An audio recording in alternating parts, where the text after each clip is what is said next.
কঠিন কিছু বলতে চেয়েও নিজেকে ক্রোধের নেশা থেকে সরিয়ে নিয়ে কিঞ্চিত নমনীয় স্বরেই বলল, দানবের ন্যায় আমারও তো খিদে নেই। গরু মহিষের মতো খাওয়ার পর খাওয়া আমি খেতে পারি না। যারা খাওয়া দাওয়া করে ওদর দরিয়া শুকিয়ে চৌচির হয়ে যায় তারাই খেয়ে ওদর পূর্তি ভরুক। কি বলো, ক্ষুধা লাগলে খেতে হবে না? তা তো হবেই। সব কিছুর একটা পরিসীমা থাকা দরকার, যেটা এ বাড়ির কারণই নেই। একমাত্র খাওয়া দাওয়াই যেন এদের পূর্ণ দুনিয়া, যেটি আমি বাড়িতে এসে দেখলাম। তাহলে সবাই খানাপিনা বন্ধ করে উপবাসে থাকবে? জি না, উপবাসে থাকবে কেন? সময়ে সবাই আহার করবে পরিমিত সংযমে। ভোর হতে শুরু করে রাত অবধি 4-5 বার পেট পুড়ে খাওয়া আমি বাপের জন্যও দেখিনি। আর উপবাস অনশন এই সংসারে? যে সংসারে খাওয়ার জন্য স্ত্রীকে গলা চেপে ধরে শ্বাসরুদ্ধ করে মারতে চায় তারা থাকবে উপবাস? তাহলে সাধু সন্ন্যাসীরা কী করবে? নেসারউদ্দিন রাবিহার কঠিন চিত্তে কথা শুনে বেশ লজ্জায় পড়ে গেছে। এখন তার নিজের খুব অপরাধী মনে হচ্ছে। প্রসঙ্গ এড়িয়ে যেতে চেষ্টা করছে, কিন্তু পারছে না। তার কাছে সব উলটপালট হয়ে গেছে। তবু লজ্জিত প্রহর থেকে সরে যেতে নেসারউদ্দিন বলে উঠল, রাবিহা সাধুসন্ত মানুষ, অন্য প্রকৃতির লোক। আমরা হইলাম সাধারণ লোক, তাদের সাথে আমাদের যায় না। এসো দুজনেই খেয়ে নেই। না করছি, খাবো না। এত পিড়াপিড়ি আর এতে সাদাসাদির কি দরকার? তাহলে তুমি কিছুই খাবে না? খাবো। এখন থেকে নিত্যদিন তোমার মার মুখের কুৎসিত গাল খাবো, আর রাতের বেলায় তোমার হাতের মার খাবো। এভাবেই চলতে চলতে একদিন আমার জীবন অবসান ঘটবে। নেসারউদ্দিন আর কথা না বাড়িয়ে খাওয়া দাওয়া শেষ করে চুপচাপ হাত পা গুটিয়ে খাটে বসে আছে। কিয়ৎ পরিমাণ পর রাবিহা মেঝেতে বিছানা ফেলে শুতে যাচ্ছে। নেসারউদ্দিন সহায়হীন দৃষ্টিতে রাবিহার দিকে তাকিয়ে রইল। সে যেন ঢেউ নেই এমন নদীর মতো বৈচিত্র্যহীন হয়ে পড়ে রইল। খানিক সময় যেতে নেসারউদ্দিন অনুচ্চ শব্দে আর শুষ্ক স্বরে রাবিহাকে ডাকছে, রাবিহা। ঘুমিয়ে গেছো? না।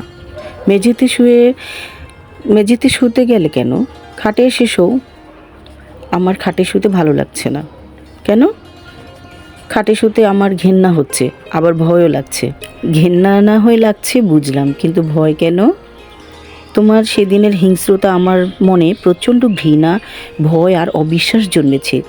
যে দুর্দিনে শিয়াল কুকুর তার আপন নীড় ছাড়তে চায় না, তাহলে আমি কতটা কষ্ট আর ভীতি শঙ্কায় আমার চিরচেনা সেই নিরাপদ স্থানটাই ছেড়ে দিয়েছি।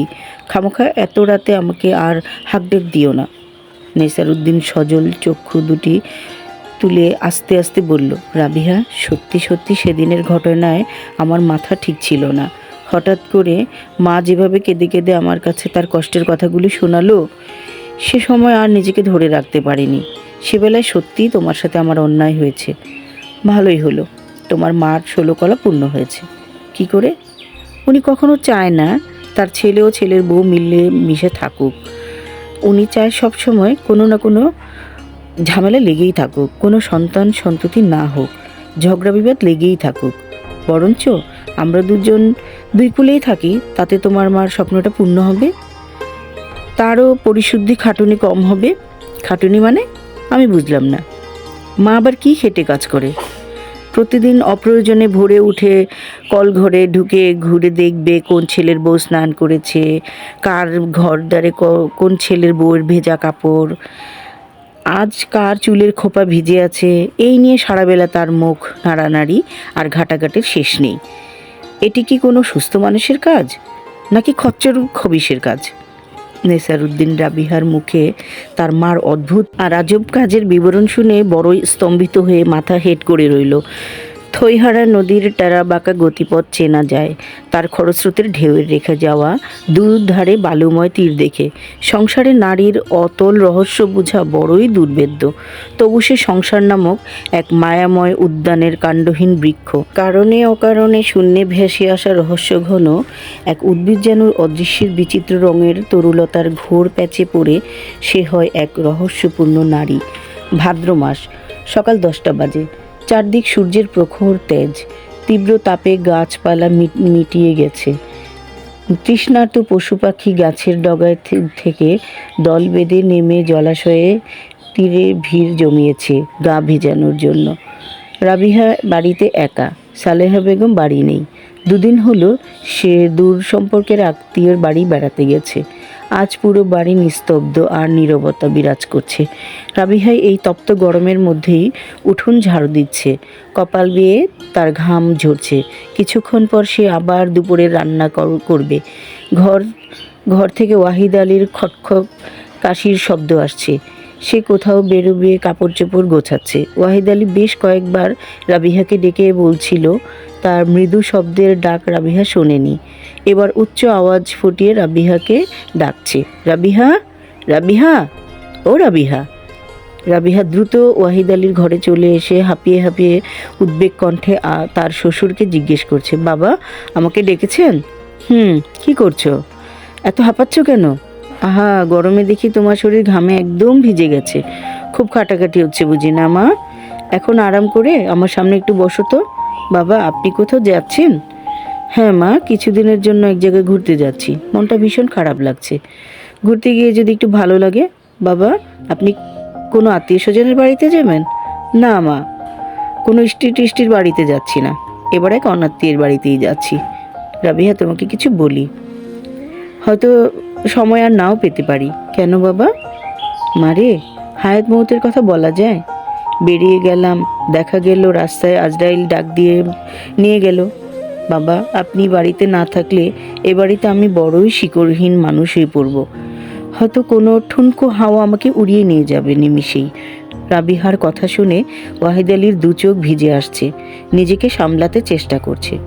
রাবিহা তোমাকে শক্ত হতে হবে, জীবনযুদ্ধে হেরে গেলে চলবে না। আমি জানি তোমার সহ্য করার আর ধৈর্য ধরার ক্ষমতা আছে।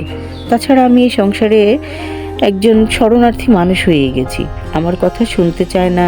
তোমার শাশুড়িও এই অভদ্র মহিলার সংসারটাকে একেবারেই ভাগাড় বানিয়ে ফেলেছে। রাবিহা, জি বাবা।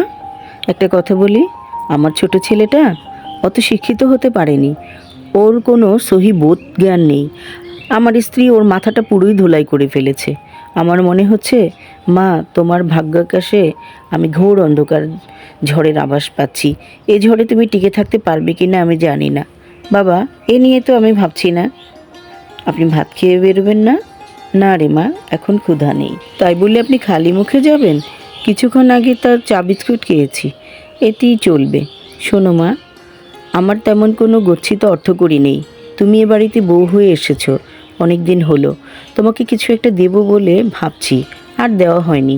আমার প্রথম স্ত্রী রেখে যাওয়া এই দুটি সোনার বালা আমি পরম যত্নে খুব গোপনের লকারে রেখেছিলাম, যাতে এটিতে কোনো শকুনের নজর না পড়ে। আজ আমি এই দুটি বালা তোমাকে দিয়ে গেলাম, রেখে দাও।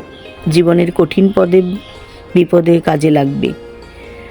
রাবিহা অশ্রুসিক্ত দুটি চোখে বইছে অসম্ভব আনন্দের ঝর্ণাধারা। কি বলবে কিছু ভেবে পাচ্ছে না। তার দু চোখ দুটি ফুলে জবা ফুলের মতো হয়ে গেছে। ওয়াহিদ আলী রাবিহাকে কাছে টেনে মাথায় হাত বুলিয়ে দিচ্ছে। আর কাঁদিস না মা, ভালো থাকিস, ভেঙে পড়িস না। পারলে আমাকে ক্ষমা করে দিস। আজ আসি। রাবিহার কথা শুনে ওয়াহিদ আলীর দু চোখ ভিজে আসছে। নিজেকে সামলাতে চেষ্টা করছে।